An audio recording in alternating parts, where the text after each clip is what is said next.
यादव की हत्या के पीछे कोई गहरी साजिश है। आज पूर्व बियाडा अध्यक्ष विजय कुमार झा ने सोनाडी पहुंचकर जो सवाल उठाए हैं उसने प्रशासन की नींद उड़ा दी है। विजय झा का कहना है कि शुभम ने हाल ही में टांडाबाड़ी भूधसान और सांसद व प्रिंस खान के कथित रिश्तों की जांच के लिए डीजीपी को पत्र लिखा था। कहीं यही पत्र तो उसकी मौत का कारण नहीं बना। विजय झा ने सवाल किया है कि जिस बाघमारा को कभी गांधी प्रखंड का दर्जा मिला था, आज वो जंगल राज की ओर क्यों बढ़ रहा है। तेतुलमारी में मनी सिंह पर हमला हो या कतरास में शुभम की हत्या, बाघमारा में अपराध का ग्राफ आसमान छू रहा है। विजय झा ने उन जिम्मेदार लोगों को भी घेरा है जो अवैध खनन में खामोशी की चादर ओढ़े बैठे हैं। उनका कहना है कि जब तक जनता नेपाल की तरह खुद नहीं जागेगी, ये चोर नहीं भागेंगे। एक नौजवान बच्चा, उभरता हुआ बच्चा, और शाम में एकाएक घर में घुसकर कुछ लोगों ने गोली मार करके फरार हो गए।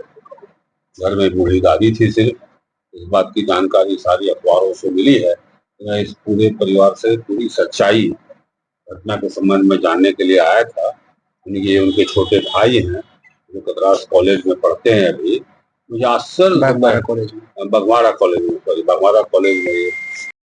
में मुझे जानकारी मिली कि शुभम यादव ने पिछले दिनों जो टंडाबारी में जो भी भूधसान हुआ था उस पर, या और भी यहाँ के सांसद प्रिंस खान के रिश्ते पर उन्होंने डीजीपी से जांच की मांग की थी। उन्होंने पत्र दिया था। और ये सारे आलोक में जब भी इन्वेस्टिगेशन हो, इन सारे घटनाओं को भी बारीकी से देखा जाना चाहिए कि वो पत्र तो कहीं इसकी हत्या का कारण नहीं बना, क्योंकि वो उजागर हो गया। इन्होंने पत्र दिया और सोनाडी में भी इन्होंने घटना का बहुत तीव्र विरोध किया, तो इसमें हो सकता है वो कारण बन जाए। इसलिए पुलिस प्रशासन को हम यादव ने लिखा था पुलिस के बड़े पदाधिकारी को, फिर यह बात कैसे पहुंची सब तक, इन्होंने हम लोगों के खिलाफ कुछ लिखा है। यह भी एक बहुत बड़ा विषय है। हम आज यदि कुछ लिखते हैं सरकारी अधिकारी को और वो बात यदि बाहर आ जाए तो ये बहुत चिंता का विषय है। इसलिए इन सारी चीजों पर गौर करने। इसी बाघमारा प्रखंड को 1985 में गांधी प्रखंड का दर्जा मिला था बिहार सरकार से। इतना गर्व का विषय था हम लोगों के लिए। पूरे बिहार में 2-4 प्रखंड को सिर्फ गांधी प्रखंड का दर्जा प्राप्त था, जिसमें बाघमारा था। लेकिन आज किसकी नजर लग गई बाघमारा को, आज इस स्थिति पर आ गए।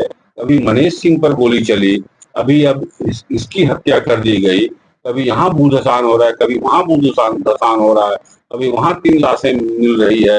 ये प्रतिदिन आए दिन जो घटनाएं घट रही है, कौन जिम्मेवार है। ये ऐसा तो नहीं कि बाढ़ ही खेत को खा रहा है। लोग कितने उम्मीद से जनप्रतिनिधि का चयन करते हैं कि हमारी रक्षा होगी, हमारी सुरक्षा होगी, हमारी चिंता करेंगे, और इसके बाद सारी बार खामोशी। बहुत चिंता का विषय है। पूरे सकते हैं जिस हिसाब से अपराध बढ़ रहा है। केसरगढ़ में घटना घटती है कि कुम्हारपट्टी केसरपुर में होता है, फिर मुंडा दौड़ा केसरपुर में होता है, केसरगढ़ा में हो जाता है, फिर सोनाडी टंडाबारी में हो रही है। यहाँ तो प्रतिदिन घटनाएं घट रही है। कौन बोल सकता है कि हमको पता नहीं यहाँ अवैध उत्खनन होता है। अभी तो मुझे जानकारी मिली है, परसों मैंने देखा भी, कुंदू में जो सीएचपी है उसके नीचे सैकड़ों बोरे भर के रखे हुए हैं। कल सीएचपी नहीं धर सकता है क्या? उससे 500 मीटर की दूरी पर हो रहा है।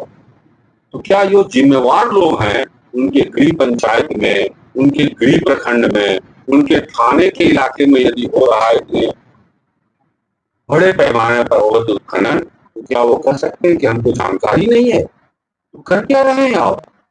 अगर जानकारी है तो कर क्या रहे हैं? क्यों नहीं सत्याग्रह पर हजारों लोगों के साथ बैठ जाते हैं कि एक भी परिवार नहीं होने देंगे। बरोड़ा थाना के सामने से सारी गाड़ियां निकलती है 40-50, जैसे कि मुझे सूचना मिली है। 40-50 गाड़ी बरोड़ा थाना के सामने चिटाई जाने वाली सड़क से प्रतिदिन निकलती है। क्या उसको नहीं पकड़ा जा सकता है सीसीटीवी के द्वारा? नहीं पकड़ा जा सकता है ड्रोन के द्वारा? एक तरफ सीएमडी साहब कहते हैं कि हमारा टोटल प्रोडक्शन में 10% की गिरावट आ गई। कहाँ गया ये?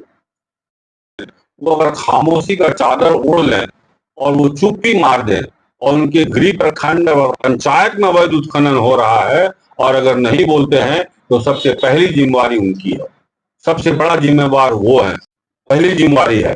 हर आदमी चढ़ जाएगा, ये चोर उचक के भाग जाएगा। हम हत्या जो है उसको क्या माना जाए कि जो अवैध कोयला कारोबार चल रहा है उसी से जुड़ा हुआ है? इट में भी इससे इनकार नहीं कर सकते हैं, इससे इनकार नहीं किया जा सकता है।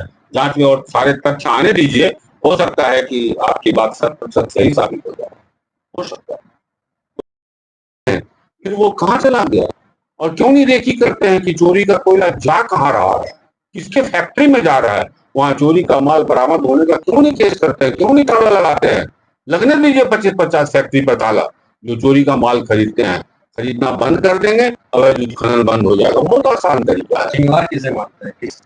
हमारा जाता है, कोई अगर आवाज उठाता है कि यहाँ से अवैध हाईवा जा रहा है, नहीं जाने देंगे, उस पर हमला हो जाता है। ये सैकड़ों घटनाएं घट चुकी है ऐसा, इसलिए इससे इनकार नहीं कर सकते। हम अपराधियों के मनोबल तब बढ़ते हैं जब उसको राजनीतिक संरक्षण मिल जाता है। अब तो स्थिति ये है कि जो कुख्यात यहाँ ऐसा अवैध उत्खनन चलाने वाले लोग हैं, उन लोगों को तो बड़ी बड़ी कमेटियों में भी देख सकते हैं आप, पॉलिटिकल कमेटी में वो किन लोगों के साथ देखे जाते हैं। ये सारे जिले में सबसे अधिक आपराधिक ग्राफ बढ़ा है कहीं तो बाघमारा में बढ़ा है। इतनी अधिक संख्या में अवैध उत्खनन हो रहे हैं और ये रोड से परिचालन होता है और इसके बावजूद यदि कोई बोलता है, विरोध करता है, अपने खेत खलिहान की रक्षा के लिए कुछ बोलता है, तो जिस प्रकार के हमले उस पर हो रहे हैं, यह पूरे बाघमारा के लिए चिंता का विषय है। प्रशासन को बहुत बारीकी से जांच करके और इसमें अपराधियों को खोज निकाला जाए, अपराधियों पर सख्त से सख्त कार्रवाई हो और यह काम प्रशासन का है, तभी जनता का विश्वास प्रशासन पर रह पाएगा।